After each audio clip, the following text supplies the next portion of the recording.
Hello guys, welcome back to my channel. Today we are going to discuss about what are the data extraction options available in virtual data room.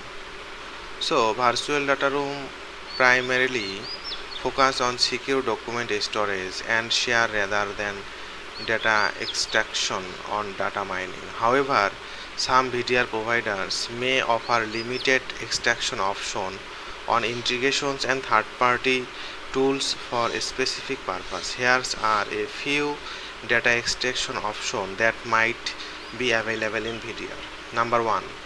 Bulk download. VDR typically provide the option to download document individually or in bulk.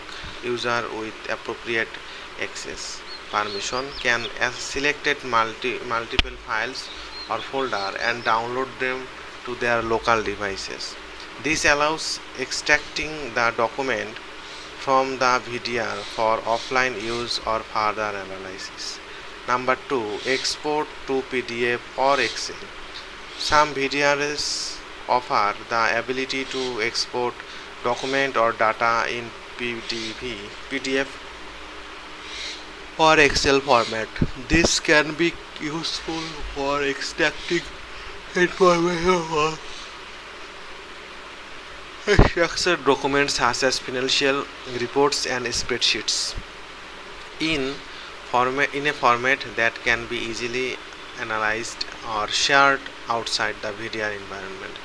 Number 3. Room indexing. VDRs often provide indexing functionalities that allows user to search for a specific document or information within the data room. While not technically data extraction, in indexing enables user to locate and access relevant document effectively. Number 4. Integration and data extraction tools. Some VDR providers may offer integration or partnership with data extraction or analytic tools. These tools can extract structured data from documents or perform advanced data analytics on documents stored in VDR. It is important to note that the data extraction option in a VDR might be limited compared to specialized data extraction or mining tools. So that's all guys for today.